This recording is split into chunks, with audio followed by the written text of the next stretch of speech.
There he is, a style icon if I've ever seen one, the one and only Mr. Blackwell. Mr. Blackwell wore a lot of hats in his lifetime, especially since he was like a fashion guy. He probably wore tons of hats and scarves and things. He was best known for putting out a list every year of the top 10 best and worst dressed celebrities. As a child, he worked on stage, appearing as a stage actor with big productions with like Mae West and other big stars. He also appeared in 2 movies as a child actor. This one, Juvenile Court, and another one called The Little Tough Guys. Both movies, he was part of what they used to call the Dead End Kids. It was sort of like the Little Rascals, but they were a little bit tougher. At one point, they became the Little Tough Guys, which is the name of the other movie he did. But basically, he played a punk in these movies. This is a shot from Juvenile Court. He's the one all the way over. Kind of looks a little like a young Kramer. So eventually he gave up acting and he became an agent. But as he was working as an agent, he discovered that he had a flair for fashion. So at this point, he changes his last name. His name originally was Richard Seltzer. He changes it to Richard Blackwell, and he starts going by Mr. Blackwell. Now, he had an interesting childhood. He grew up very poor. He said at one point he begged on the street to get a quarter so he could buy food. He would sleep on the fire escape because he had a very abusive stepfather. He also had an abusive and absent father. So he had a really tough childhood and grew up to become this very interesting adult that always went by Mr. In 1960, he was hired by American Weekly magazine to do a list of the top 10 best dressed actresses and actors and then worst dressed. And he did this list, and it was such a hit, he did one every single year for the rest of his life. Now, the top 10 best dressed lists was never as popular as the worst dressed list. That was the one everybody was always looking for, hoping they weren't on, and wanting to hear his snarky comments.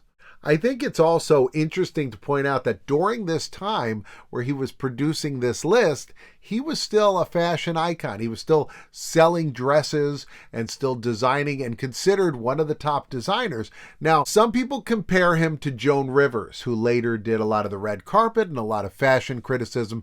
But what was interesting about him was he actually was a fashion designer. This is Anna Magnani. She topped that first ever list he did of the 10 worst dressed celebrities. She was an Italian actress.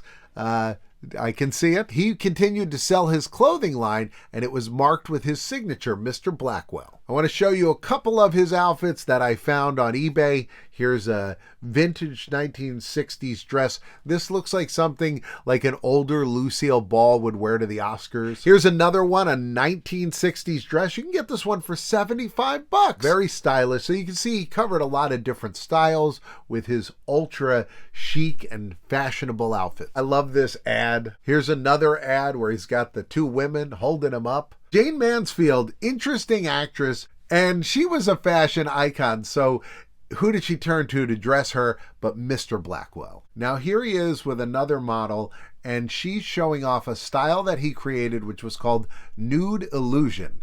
And now, Mr. Blackwell was the first fashion designer to showcase his work on television, and he was also the very first fashion designer to have a plus-size line. I found an exhibit of his belongings online. It was shown at a museum a number of years ago, but one of the things he had was this sign that he would put out on his front lawn whenever the list was coming out. Another one of his clients was Nancy Reagan. This is a letter from Nancy when she was First Lady of the state of California, not the United States. Well, Nancy's pretty good. 1,000,000 beads and 1 overexposed derriere. This was his critique on Cher in 1999 when she topped the list. This list took off so rapidly that within like 3 years, it became a thing that every news organization reported on. You'd hear about it on the nightly news, ABC, NBC, CBS. First time I remember noticing him was when he appeared on Regis and Kathy Lee. And before he came out, Regis kept saying, why does this guy tell everybody how they should dress? I saw the jacket he was wearing, the overcoat he had on. He looked like he just lost the last race at Belmont. And then when Mr. Blackwell came out, Kathy Lee asked him, said, has anybody really pushed back and got angry? And he said, usually they don't. He said, it's like when Regis said that about me in the opening monologue. I wasn't bothered by it. I did take the jacket off. Harry Shearer did an impression of him on SCTV, and then he also did it on Saturday Night Live. It's an ongoing bit that went for decades because he went for decades. This is the version of Mr. Blackwell they have in the Simpsons universe. He did not voice him. It was called Mr. Boswell, where Homer falls asleep and dreams that he's watching a beauty contest for donuts. He was flashy and flamboyant, very much like Liberace. This is him at his home with this giant painting of himself. In 1967, he released an album. Now, he doesn't sing on the album. Instead, there's music playing as he gives fashion critiques.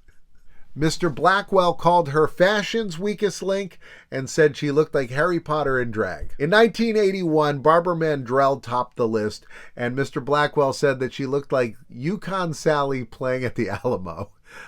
She then sent him a pin that said Big Mouth, and he wore this for the rest of his life. Kind of like she had a sense of humor about it, but also wanted to retort. Later, they did an award show together. They co-presented an award, and she came out with him, and he looked like he had been beaten up, and he claimed that she did it. I mentioned that he did Regis and Kathy Lee. He also did The Tonight Show with Johnny Carson many times. However, in 1992, Johnny Carson made a joke in his monologue that Mr. Blackwell had put Mother Teresa on the top of his list. Mr. Blackwell sued him. In 2007, his final list was topped by Posh Spice, and he said, forget the fashion spice, wearing a skirt would suffice. He died in 2008. He had reached the age of 86. He had had an illness for a short time before he died. This is his grave, and you can see in the front it has his signature on it.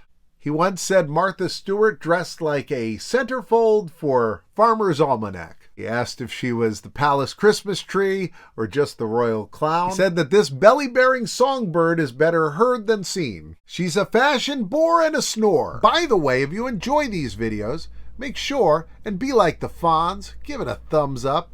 That way YouTube will see that you liked it, and that means that they're going to push it out to another person. And if that person gives it a thumbs up, it rolls on and on. In 1995 and 1996, Dennis Rodman, in his dress there, and Howard Stern topped the list. And this is the only time that a man had topped the list. Howard Stern had also put on a dress. So I think he generally covered women because he was covering the dresses. But there's the men that he put on the list.